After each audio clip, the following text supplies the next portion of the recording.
What's up everyone, it's Dakota and welcome back to another Pioneer video, and we're going to be bringing you some gameplay of the Green-Black Crimes deck that we looked at on Tuesday. So if you want a little bit more of an idea of why there are certain decisions on what were made of cards here, you can check out that video.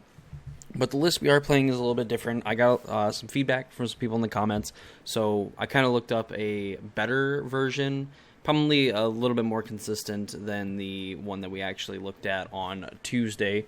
So I'll give a little bit more of a rundown of what's going on here. But of course, if you are enjoying the content, you like what you see, things like that, you check out other videos and whatnot, and you want to support me as a creator, be sure to subscribe to the channel and ring the notification bell so you know when future videos get posted.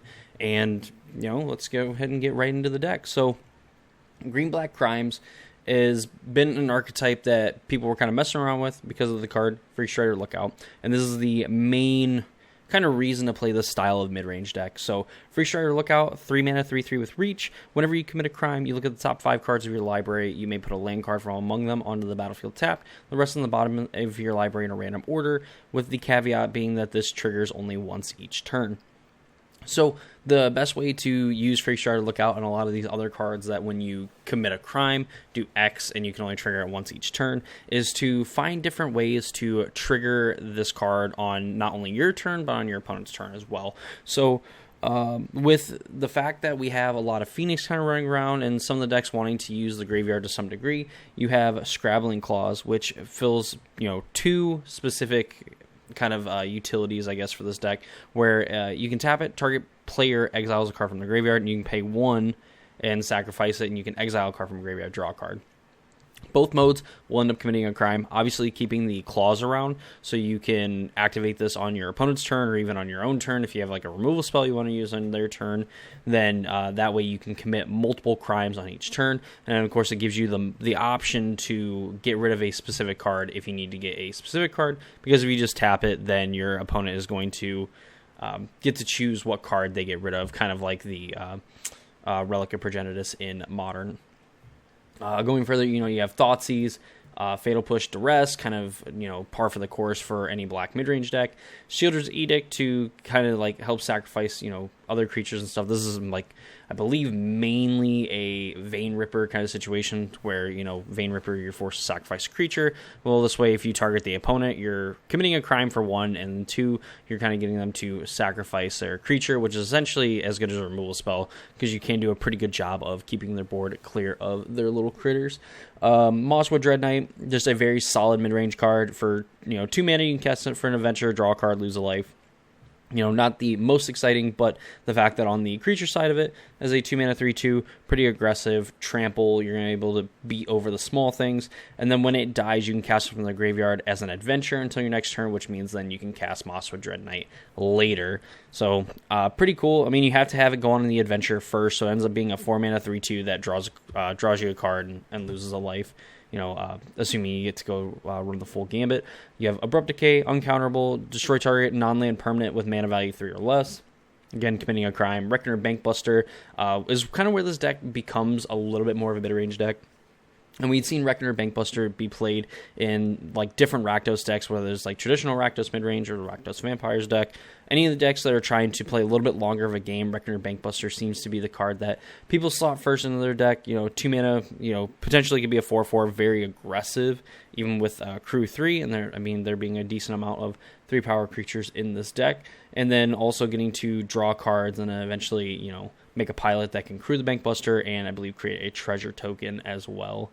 So, you know, it does quite a bit for, you know, a little bit, and again, kind of can help you close out a game as well as dodging all the sorcery speed removal. Liliana of the Veil, kind of playing the same role as like Shielder's Edict. This is like a way we can get rid of Vein Ripper and also commit crimes, even though the plus doesn't necessarily do it.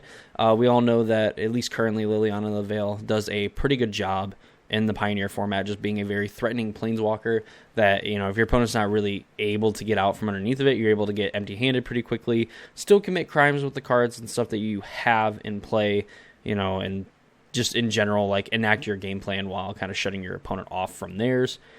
We talked about Free Strider Lookout, Hostile Investigator. Enters the battlefield, target opponent discards a card, commits a crime, and then every time they discard a card, you investigate, and this triggers only once each turn. So while you're not going to, very likely, actually not really at all, be able to trigger this on multiple turns, but when you're playing you draw your thought seizes and duresses. If your opponent has cards in hand, if they try to hold cards in the face of Liliana of the Veil, you're going to be able to investigate, which means that you're going to be able to generate some card advantage later. Kalidas, non-token creatures an opponent controls would die, they get exiled, you make zombies, and then you can sacrifice the zombies and make Kalidas even bigger. While this isn't going to commit crimes on its own, it's just a pretty good way of making sure that your opponent's non-token creatures don't enter the graveyard. 2 Shieldred. Shieldred is just a house, no matter what format you play her in. And then Gissa the Hellraiser as a one-of at the top end, where, this card's very annoying to deal with. You have to pay 2 extra mana and pay 2 life to be able to get rid of it. Skeletons and zombies get +1/+1 and have menace, and then whenever you commit a crime, you create 2 blue-black zombie rogue creature tokens, and this ability only triggers once each turn. And while you think Freakstrider Lookout is very powerful and something that you can trigger each turn, try to ramp you in that, Gissa is going to absolutely launch you, where even if your opponent's able to deal with this, if you've already made 4, 6, 8 zombies with this, I mean, that's a lot of power left on the board from this one card. On the mana base, there's a few ways that we can commit crimes. We have 3 Field of Ruin, we have Besage You, 2 Hive of the Eye Tyrants, Restless Cottage. Between like Cottage and Hive Tyrant, you're able to eat cards out of the graveyard. Field of Ruin, blow up non-basic lands. Besage You kind of hit Artifact Enchantment, or if I can stay on it, Artifact Enchantment or lands and non-basic land in opponent's control to kind of keep them off of certain things that you might be afraid of. And then 1 Takenuma, while this doesn't commit a crime, where we're playing 1 Gissa, 1 Hostile Investigator, 1 Kalidas, and what have you, that's going to be pretty good. Aclazot's in the sideboard, another Kalidas, Hostile Investigator, Path of Peril for the small decks, Go Blank for the more graveyard-based decks. You have 2 more Duresses, 2 Pick Your Poisons, as just kind of like more options for the like the plethora of other decks. I mean, this is just probably one of the best sideboard options, currently available in the format, it seems like. 2 Damning Sphere, 2 Unlicensed Hearse, and that is Golgari Crimes. This deck seems like it's really sweet. Like, when it goes off, it absolutely goes off, and it looks amazing. So let's go ahead and jump into the match real quick, and I'll see you all there. So here we are. We are going to take the play here. See what our opponent has going on. So what you're saying is double Liliana, no way. They're Yorian, so they're probably like it could be Nivdalite. I don't know if this hand is good enough. Maybe if we had another black source, I'd feel a little bit more confident playing Liliana. So let's mulligan this. So we into a no-lander. I will keep. I think I want to do this. At this point, I think I just want to shoot. So I actually have a choice here. I just play this tap and say go. We could play the Scrabbling Claws, but it's probably not going to matter playing it on turn 1. At least this way, we don't have to take 2 life to play an Overgrown Tomb, or play this tap. Not have to play an Overgrown Tomb untap if we decide to play Forest, so we can play Scrabbling Claws. We will see, but at least we kind of have our engine in a way, in hand. So just wanting to avoid drawing more lands. So this tapped. Now we can play the claws. Definitely not ideal to start drawing lands. Best, good thing for us though, we can, play Blooming Marsh into Freakstrider Lookout, and we can trigger it to get us some extra land drops. Yeah, so confirmed this is some kind of a, at least a Beanstalk deck, but probably, 5-color Niv Mizzet. Kalidas, okay. Play Freakstrider Lookout. I don't think any reason to really do it right now. I mean, say go. I mean, we can respond to them with a removal spell on our Freakstrider Lookout. Definitely want it to survive for as long as possible, get as much value as we can. something like a Thoughtseize wouldn't even necessarily be like the worst draw either. Fable of the Mirror Breakers, sure.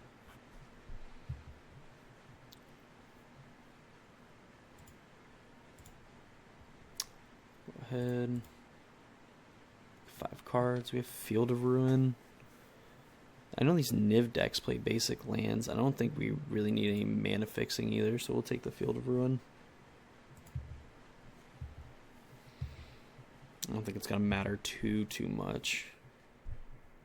Abrupt Decay as well, so I mean... Here...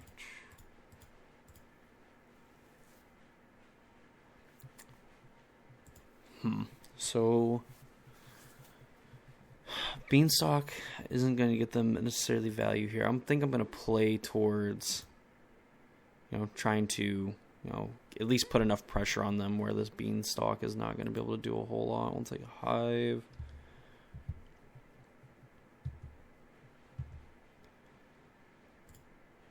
Attack.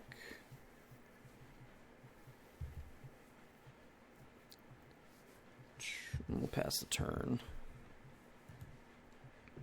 This is kind of where, this deck gets to go pretty nuts, just getting to get a bunch of lands into play. And, because at this point, I mean, we have enough to activate our Restless Cottage. And if we ever have cards in their graveyard, you can get a food, so you create a food token and exile up to 1, so we get to make a food token regardless.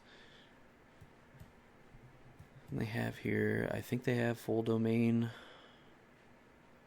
Forest Plains Island, Swamp Mountain. Yeah, so they have it here.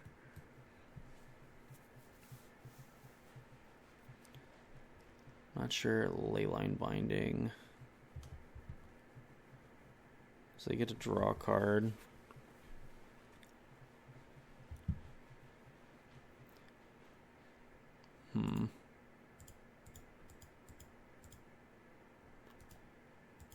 So I guess that'll give them 3 mana. It's not something I really want to do. So we'll just trigger our crime that way. Takenuma. I kind of want that in the deck. Probably just take the forest. We're not going to be able to get the Takenuma back.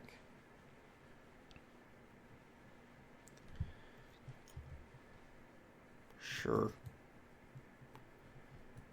So I'm not in the best shape, but we can Field Ruin the end of their turn and get all of our things that are in the bottom of our deck kind of shuffled back into our deck.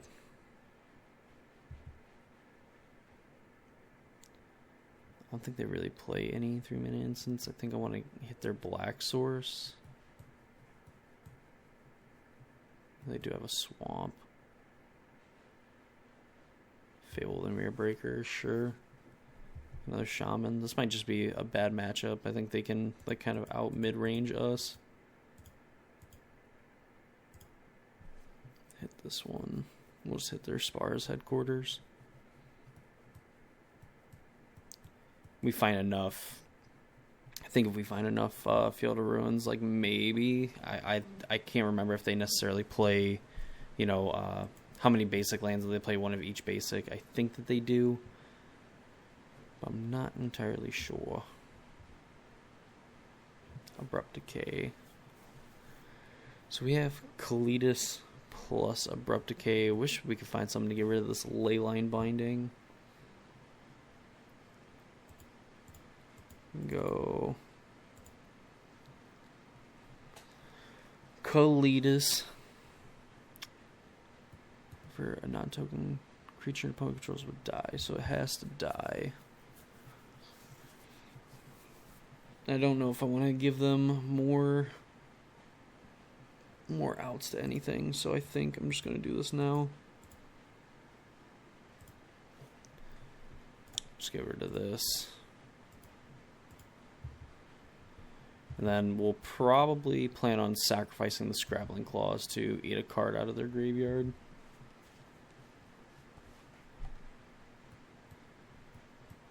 Chances are they have their 5th land here, so I guess they also have the treasure tokens as well that they're going to be able to make. So they do have access to Bring to Light, which looks like what we're going to be seeing here. They can only do it for 4, though, since they played a forest. So if they want to, cast it for the full 5, then they're going to have to attack, but looks like they're just going to do it for 4. Either this, or I guess this could be a, yeah, so this is probably Bring to Light. Yep, trigger the Beanstalk, and we're going to get absolutely rinsed by this Bring to Light deck. Valky, yeah, sure. Alright, well, we'll pretend. I mean, we were on the mold of 5. Still not ideal. They're going to be able to cast this too. Yikes. Yeah. Not good.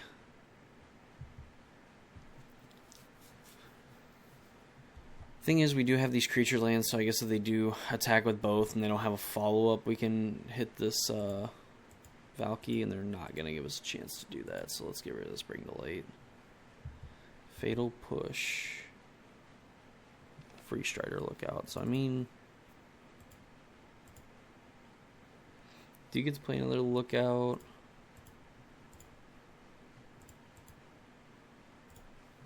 Fatal Push a token, trigger Free Strider, get to take a Cottage.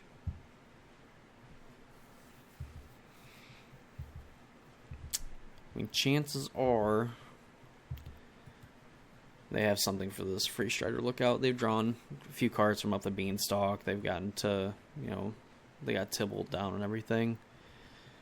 But we'll fight the good fight. I think as long as we can maybe keep Free Strider Lookout in play, maybe we can get back the other one. We can get 2 of them going, that we can kind of, get enough lands out of our deck where we're just going to draw all gas. I'd almost want this deck to be like 3 colors. It's a Fatal Push, of course. Ancient Cornucopia, is that the card that I think it is? Okay, yeah. Alright. So go get a Swamp. So I guess, yeah, that gives them full domain. Fatal Push, yep. Of course, they had the Fable Passage, too, to trigger the whatever. I guess even if they didn't, they could have attacked, make the treasure token, and then before blockers, use the treasure to cast Fatal Push. Or even, yeah, I guess I'd sacrifice the token anyway, so might as well use it to Fatal Push. If they follow it up with like a Bring to Light, I will concede the game. So they don't have those, but they can cast this Cornucopia. Or they can cast like Kalidas. Yeah. Take a draw step, but I think that's probably all she wrote. Because I could animate, attack. I guess if we draw a Fatal Push, technically. Alright, let's see what they got going on.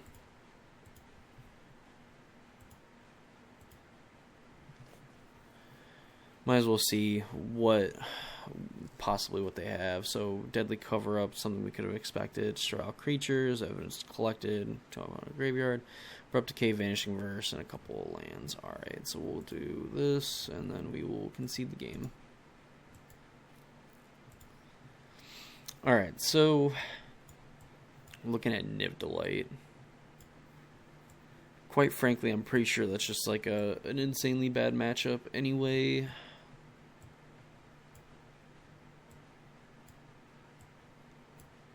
I kind of feel like I want the discard spells. Pick your poison, sacrifice enchantment. Probably not even want to go up like too much. I could probably... Fatal Push probably isn't at least that exciting for me. Liliana's probably good if we can get it down. Abrupt Decay, I don't know, it doesn't seem exciting. We're probably just like shaving on a lot of things as well. I like being up the Hostile Investigator just to have like another threat. Like if we can just go up the curve and just kind of like blank them. duress, so I go like. So I don't want to know if I want to get into a pissing contest with another mid-range deck about discard spells. So go blanks, fatal push, so 1 Thoughtseize, 2 duress. I think I'd do that. I think I'd rather have the Thoughtseize than the duresses.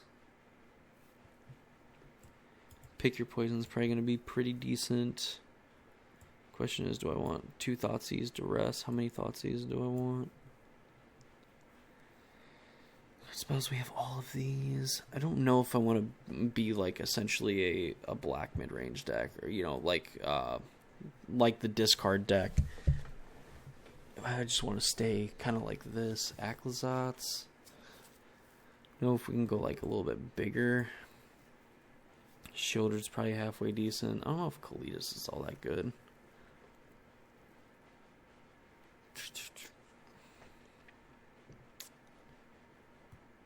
Shieldred's Edict.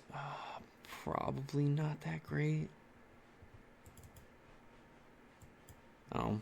I don't know if that sideboarding is necessarily right, but I think that at least kind of trimming down some of those other like kind of mid-range cards, because I mean we're not gonna out mid-range them. We definitely have to. Oh boy.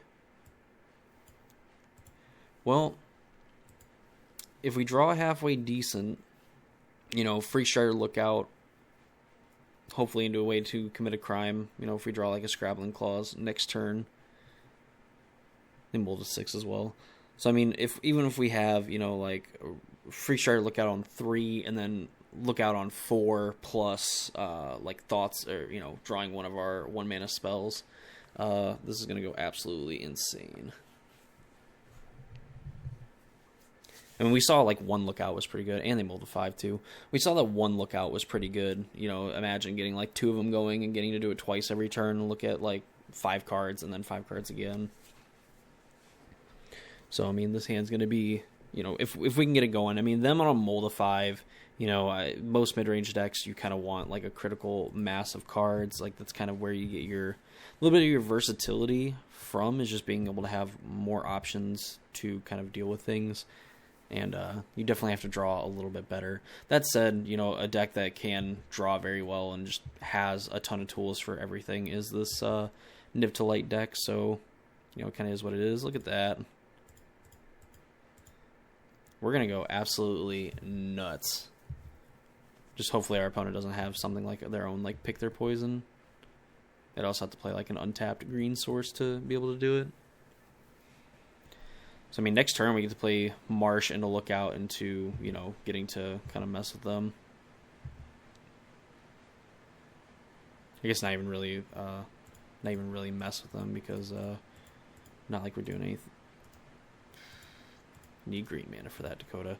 Have three green-black dual lands and somehow tap none of them for green mana. Oh, yeah.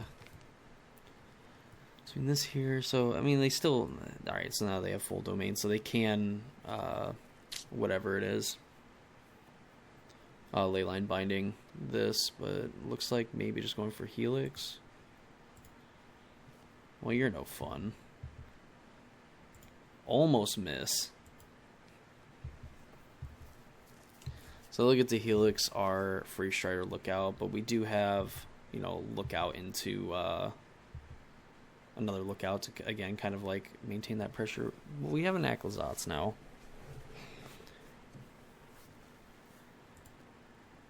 I think I just want to slam the Aclazotz.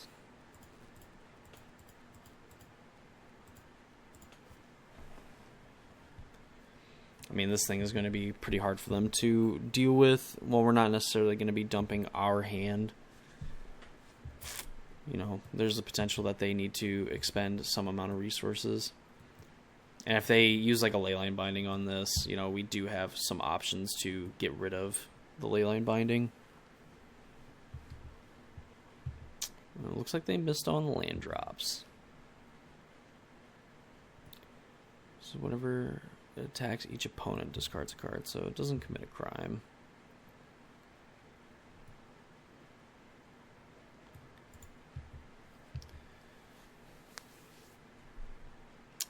So let's see. What are you going to discard? You allowed me to attack this. Another lightning helix. That's pretty good. So we can do that. Play Free Strider, and then yeah, we don't have any other thing we can do to like commit crime. So play a Lookout. Play the Marsh. Bankbuster, even though we're not going to be able to draw with it, just get it out of our hand, set us up for next turn. And currently, like, I mean, we have one card in hand. You know, there's a world where, I mean, if they miss another land drop, maybe they concede for time purposes. I would assume if you didn't have an answer for this, like, on the first attack, then it's just going to keep adding pressure. So they drew the Watery Grave. 4 mana Omnath.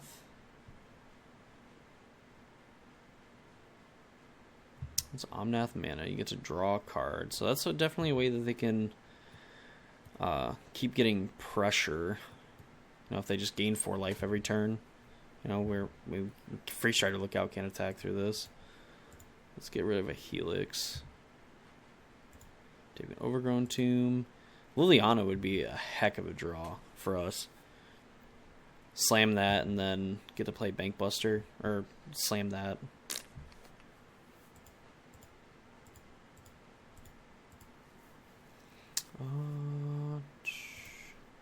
We'll hit the tower. Get as many things as we can. Many mana pips off the battlefield. Grab a forest, sure. Opponent probably gets like I guess they could get plains. Yeah, sure, whatever. Let them gain some life. 2 attack. We could recruit here, but I don't know if I want to trade. I think I just want to like keep the cards. Like if they're gonna be able to leverage maybe like this Omnath getting to do things, then you know I want to minimize that as much as I can. Red, green, white. Deadly Cover Up. So we get to gain a little bit more life here. So we can play the Kalitas. We can either play Kalitas or we can...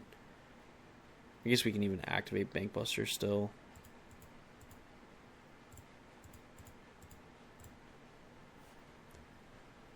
And then still Scrabbling Claws activate so we can draw a card and then get to look at some other cards.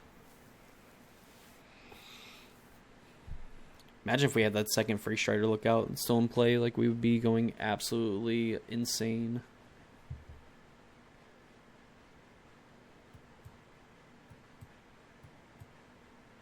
Don't know if it matters so much just because they have like specifically these 2 dual lands, but if we left up Field of Ruin and they only had, you know, island on one of these, they'd probably have to go get an island and we would take them off a swamp. But chances are this is a Bring to Light. And they're going to find a way to absolutely demolish us with it. I'm just not sure exactly what they could get. If it's like the, what's it? The 5 mana Sunfall, I think. Yep, Sunfall. Well, let's target you, trigger this Free Strider Lookout.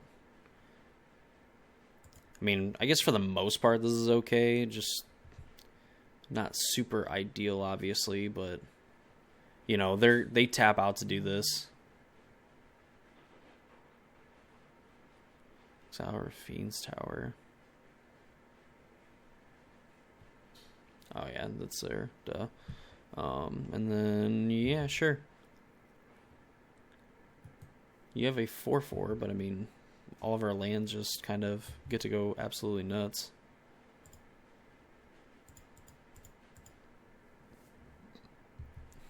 Oh, look at that. That's a good one. We'll go do. Actually, can we go...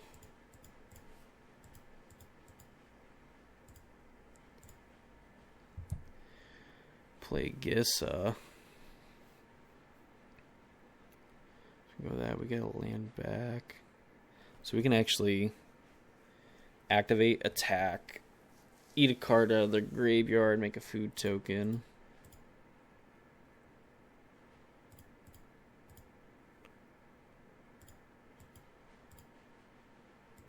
Go activate cottage, get some pressure on them.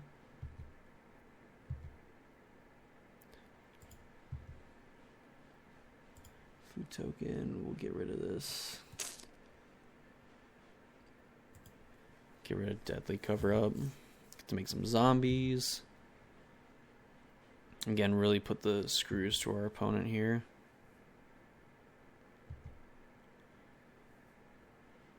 And then getting to make more zombies on our next turn. This gets like that was a heck of a top deck right there. I think we were still okay because we could have just like animated like multiple things and got in, but you know the fact that we just like top decked this like an absolute haymaker. They need something like another Sunfall, but then they're still kind of in the same position where I guess also we could have attacked with Bankbuster as well since we weren't going to draw with it either. So I mean they should be like 13 technically presenting lethal, which is definitely a misstep if they find a way to wipe away the board. But I also think at like 13 we're not really like necessarily killing them either. I don't think we have enough mana quite yet. Have enough to animate 2 of these. Get in for 8.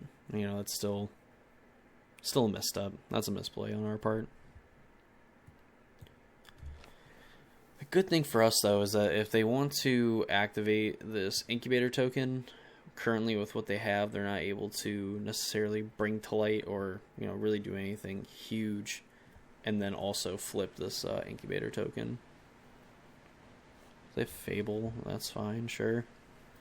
Not going to matter when our creatures have Menace.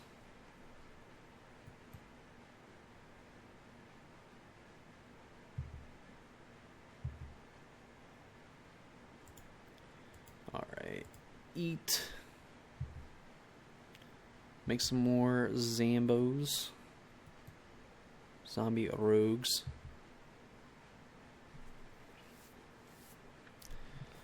So then we have activate this 3/6/9. So I mean they can block like this, but then yeah. So I think if we go activate one, activate the other. These have menace, so we're going to be able to force them to have a lot here.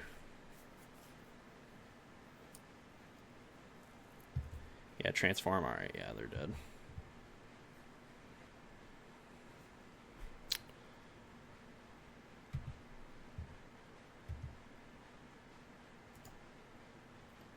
Actually, do I even have a reason to? So they block 1/3 power thing. They take 3, 6, 9, 12, 15. So I need to attack with this because then they take 18.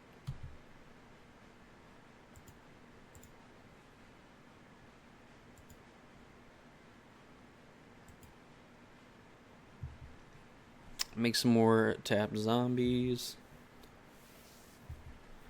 Eat. And our opponent, I don't know if they know that they have menace. 3, 6, 9, 12, 16. Maybe they thought that they could block the hives and go to 1, but yeah, just doing that. They had to have something for this. Which if they didn't activate that, then we just don't attack with this and we continue to kind of press our advantage that way. Alright, so we gotta win a game on the draw. Damping Sphere. I wonder how crazy Damping Sphere of a card would be. Because if they have exactly 5 mana and they go to cast a Bring to Light into a Damping Sphere, then they have to pay 1 additional to cast the spell that they go and get with the Bring to Light. I don't know if that's like... if that is that good. I think it'd just be more of like a getcha kind of thing. Like another Thoughtseize over like Bankbuster.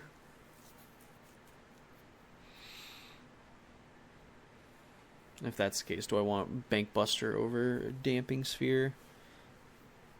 Because I mean, they're not really they're casting like one spell, and then that's it. Where we could play through Damping Sphere, but I don't think that's what we want to do. I think I'd rather have the Thoughtseize go down and Bank Buster on the draw.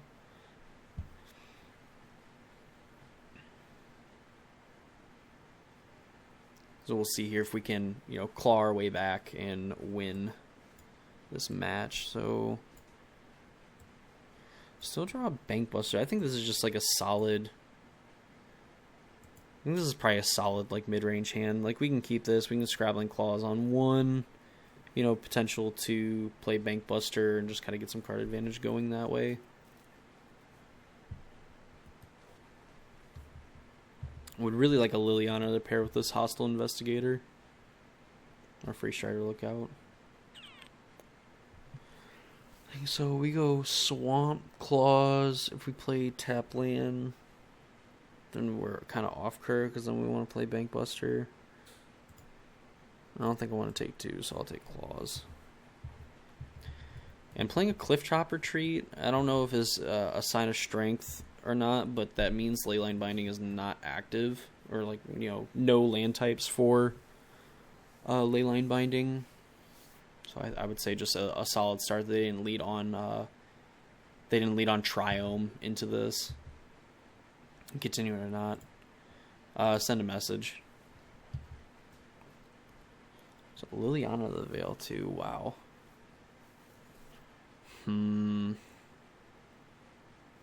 I guess we're just gonna play Bank Buster. We're eventually possibly gonna shock, so we'll do this and pass the turn. And then this gives us the option where we can, shock in Overgrown Tomb, and then, play Free Strider, and then, get Bank Buster going. Of course, that's not what I want to see, because I want to get rid of that.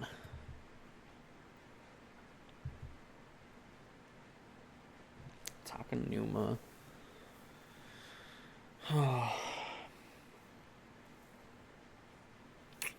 So we can shock 18, pick your poison, discard the Fable, or get rid of the Fable. I mean, their hand, it seems like their hand's kind of weak. So, I mean, maybe we can pick your poison them, get rid of this, draw a card with Bank Buster.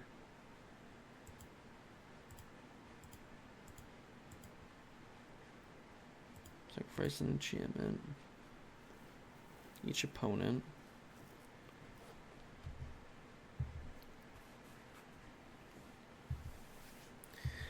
And then we can pass the turn, we can draw an extra card, and we can kind of, try to figure something out. We could even, if, the situation dictates, we can play Hostile Investigator instead on turn 4, and then Liliana from there is just going to essentially, help us generate a clue for the foreseeable future.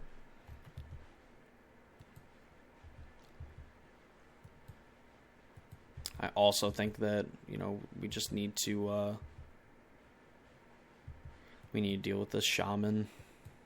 Like, the fact that they're, low on actual land types in play. Like, maybe that they were leaning on this Fable the Mirror Breaker to, kind of ditch some of these other dead cards and find extra land drops. I say that as they, then play their 4th land. So, blue mana, so this looks like an Omnath. So definitely want to draw a removal spell. I want to draw a Fatal Push, get rid of this, and then Liliana can get through this. Please miss a land drop. Please miss the land drop. No, they have Fable. That's the best one. Oh my goodness. That was legitimately the best land they could have drawn. So now they can... well, yeah, that's their 4th land, so they could go get basic Swamp, and then they can bring the light for 5. Yep, and this is exactly what's going to happen. Wow.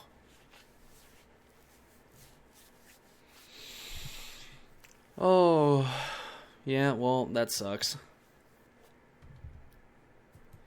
least how their hand played out, it was kind of trash, honestly. So, I mean, the fact that You know, we really didn't have an answer for, you know, the Goblin Shaman. We could have Liliana the Veiled, but I think having them draw cards might have been a little bit worse.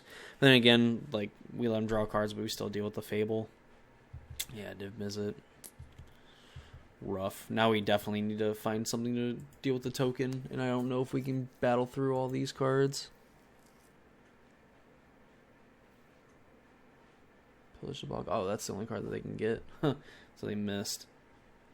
So let's get rid of all these other cards. Alright, so activate land, Thoughtseize. So we can go land, we can go Free Strider, land, Thoughtseize, and then kind of, I think that's honestly probably how we're going to end up getting back in it, is just trying to get enough lands into play, find some answers for these knuckleheads here. We do not have a lot of time, we do not have a lot of green sources. Vanishing Verse, Buzz Crusher. No! Oh my goodness. I didn't want to take Vanishing Verse. What in the world, dude? Oh, Moto. I mean, who cares if they have Vanishing Verse? I mean, we're probably only going to get so much value anyway. They're just going to get to attack and then, you know, full... Yeah, I'm just going to get another Bring to Light. Oh my god. They have Fatal Push anyway, so I mean... Oh, and they have planes. Okay, so they just play a land. So they drew the land. Gain more life. Buzz Crusher?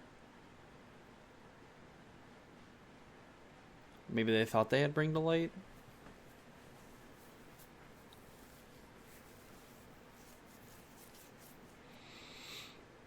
I mean, they have, like, the same option that they had the last game. Yeah, Buzz Crusher, Flying Trample, blow up a land, probably the Hive, I would assume. Wait, non-basic land. So, yeah, it doesn't even target. So, sure, blow up a non-basic land. Hive, Shelter for basic, yes. So I'm going to get a Forest, because like I said, we're just kind of short on mana. Just a 10. I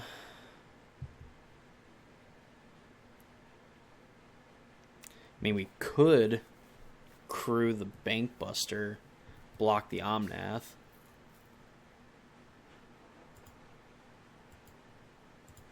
Let's exile a card. Field of Ruins another way that we can kind of keep going.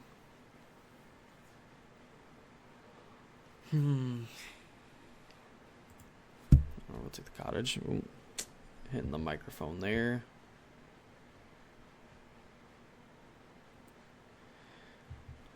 I don't know if saving 4 damage is going to be all that helpful. We're back against the wall for sure, though. So we have Free Strike to look out. We can go like look out Liliana and then opponent discards a card. Yeah, we can go Free Strider, Liliana, force them to sacrifice the Goblin Shaman. Like, we still have blocks for some other things. Keeps them off of Bring to Light. I mean, they Fatal Push, but then they don't really have much more. At least then we can crew Bank Buster.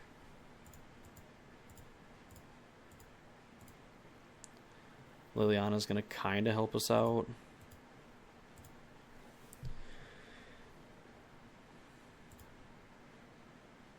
Nope. Blooming Marsh. Sacrifice, yeah, presumably that. Play a land. Say go.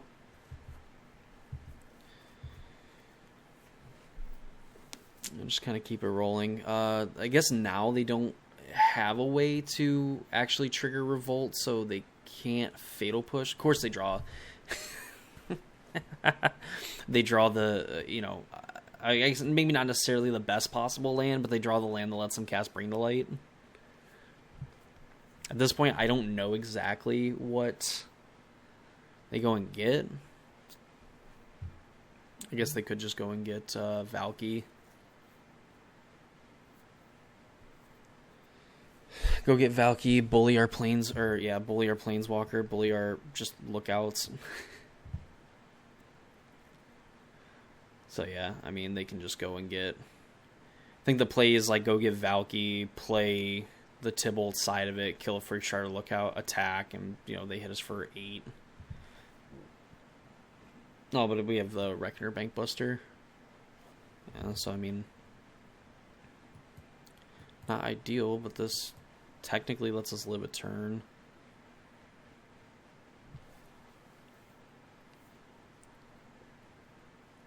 So the top card of each player's library. Okay. So Fabled Passage, Restless Cottage. They already play a land. I can play either of them, I suppose. So now, what do you do? I'm assuming this is like send with everything. Unless they're worried about double block on like Niv Mizzet. I still take 8.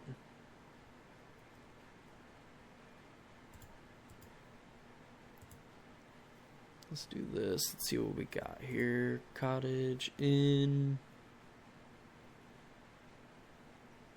Yep. Find 2 lands on the first one, miss on the second one.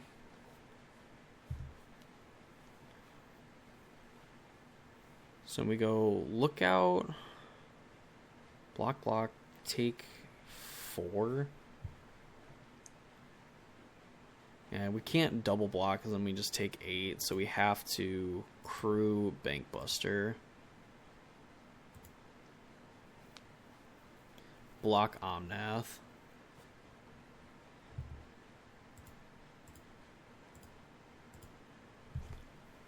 Take 4, go to 4. Not in an ideal position, but, it is what it is.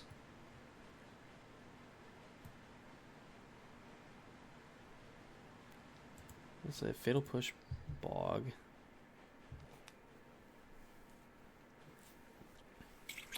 So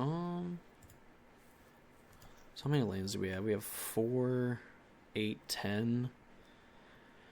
Animate these.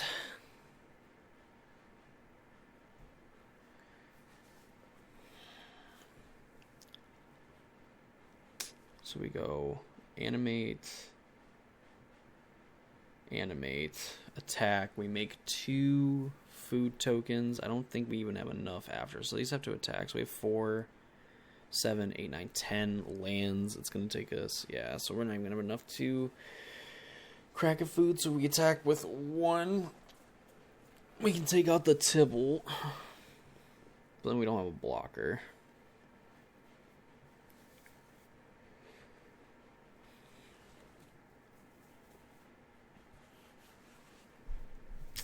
Dread Knight draws a card.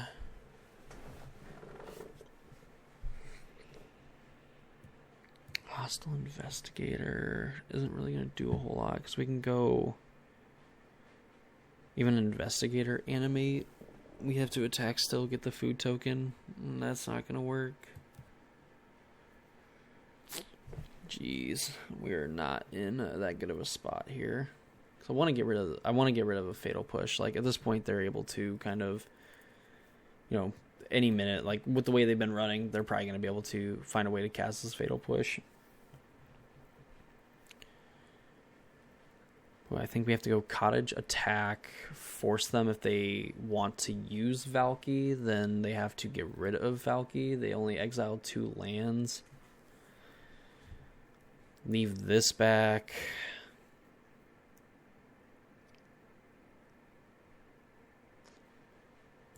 Yeah, I think that's our best bet.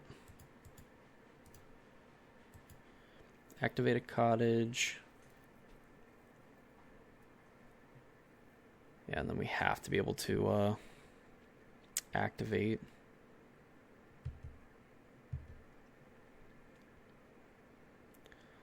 So let's go attacks. Hit the Cosmic Imposter. Get a Bring to Light out of their graveyard. Trigger our dude. Find another land.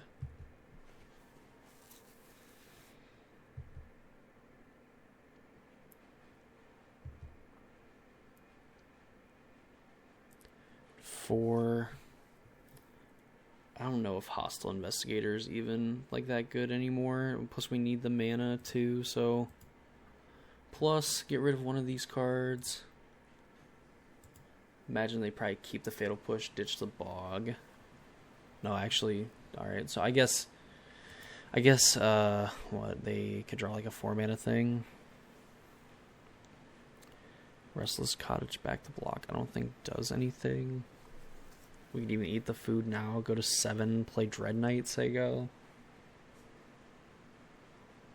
I don't know if playing a 4-4 or if being able to animate a 4-4. We go to 3, we go up to 6, we have to block Niv Mizzet. Go to 2. But I guess 2, if we draw like a Fatal Push, we are able to. Yeah, I don't think we have any. We can kind of like push the initiative here. Alright, well. Alright. Don't kill me.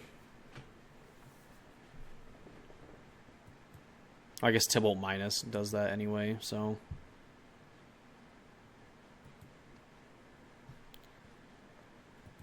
I don't think it matters. I think we were in a pretty bad position anyway.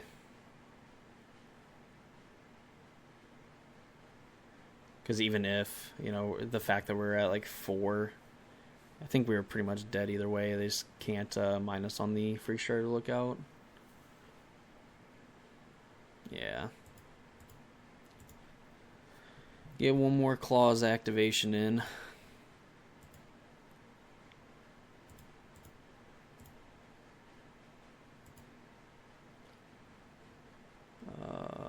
Get rid of this Bring to Light. Field of Ruin being the draw. Well, that sucks. Make our opponent do it, I suppose. Make them attack with both.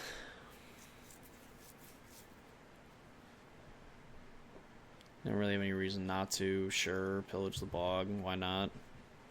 Maybe they'll have a heart attack and face plant off their keyboard.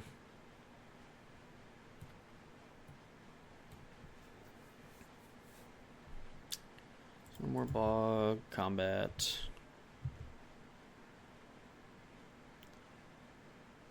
Yeah, unfortunate. Alright, GG's. Wow, so we kind of got to watch our deck go off. That wasn't going to help. None of that was going to help us. So we kind of got to watch our deck go off a little bit. Just, this is, I would imagine, a very tough matchup for a deck like this. So, you know, it is what it is, but let's go ahead and kind of wrap this thing up and put a nice little bow on it for y'all. So, what did we learn today? We learned that Niv Mizzet / Bring to Light / you know, 5-color domain shenanigans stuff, like, really sucks to play against. And for a deck like this, that's kind of the matchup I think you're hoping to dodge. While there was definitely, I think of the mid-range decks, maybe quite possibly this deck could do it if you get Free Strider Lookout going. Specifically in that way, just because if you get so many lands in play and they're casting, you know, one, you know, big spell every turn, you know, I think you're able to kind of come back with, you know, being able to attack with like 4/4s that are about the same size as their stuff. Maybe you find, you know, Gissa, Shieldred, Kalitas, whatever in like the main games or in game 1, and then, you know, maybe follow up like Liliana or something like that. You could get to a point where you can, you know, kind of push your opponent to having very specific answers. I mean, we saw that one game where they played a Sunfall, and it just really wasn't good enough because we had, you know, 4 or 5 creature lands. Of course, we top decked the, you know, Gifts of the Hellraiser, and that just absolutely, you know, slammed the door on the game, especially since we were able to, you know, trigger crimes on each turn. But I think, if that game continues to play out the way that it had played out, I think that we would have eventually won the game just strictly off the fact that we had, plenty of, Hive of the Eye Tyrants in play, both of them, in fact, in play, and then Restless Cottages as well. Like, their creatures were just not going to be able to keep up, especially a deck that, like theirs, that plays, quite a bit at sorcery speed. I don't think really could have beaten our creature lands or our bank busters or anything like that. That said, it kind of sucks to lose that game. Maybe we could have played it a little bit differently, maybe blocked and traded off or whatever, like earlier, but it is what it is. I think if we were on the play, that game ends up being a heck of a lot different. But again, it is what it is. I would have won if I didn't lose, kind of thing. So overall, I definitely like how the deck played out. It was a lot of fun kind of going through it and trying to figure out ways to commit crimes while also making mostly the correct play and things like that. Just kind of things that you have to keep in mind when playing this deck. I definitely want to prioritize playing Free Strider Lookout for the fact that, the incredible advantage that we had, the fact that in like that game 3, we had so many lands in play. Well, we might not have had enough to, be able to attack down Tybalt and, do everything that we needed to do. There was like a few times that we missed on Lookout. We, didn't draw land for turn, what have you. So, if we hit one extra land, with our Free Strider Lookout instead of like missing, like there's a chance that we can, get rid of the Tybalt, then we can, make enough food tokens to where we can kind of survive, and then, they're attacking, but then we're able to attack back and, gain enough life to kind of like circumvent and try to race them in a way, and then again, of course, if they don't take out Liliana, just a whole host of ways that game could have played out if things would have broke our way a little bit differently. But, that's Magic. That is the game that we play. And, while it is unfortunate, I still have a lot of fun and enjoy, playing the deck. I recommend picking up and playing it, if anything, just to have like a breath of fresh air from Is It Phoenix and the Rakdos Vampires and what have you. Even our opponent's deck too, as much as, it's very annoying to play against because it feels like they just, top deck perfectly. They always have like the perfect cards, and then they have the best card to go get the perfect card and whatever. That deck is a lot of fun too. So yeah, that's going to do it for me in this video. Hope you all enjoyed. If you did, please leave a like on the video, comment down below what deck you would like to see next. Of course, subscribe to the channel, ring notification bell so you know when future videos get posted, as they are both free and easy ways to support me and my content. Only takes like 2 seconds, even faster if you're pretty adept with a mouse or your fingertips and that. So that's gonna do it for me in this video. Hope y'all enjoyed it, and I hope to see you all in the next one.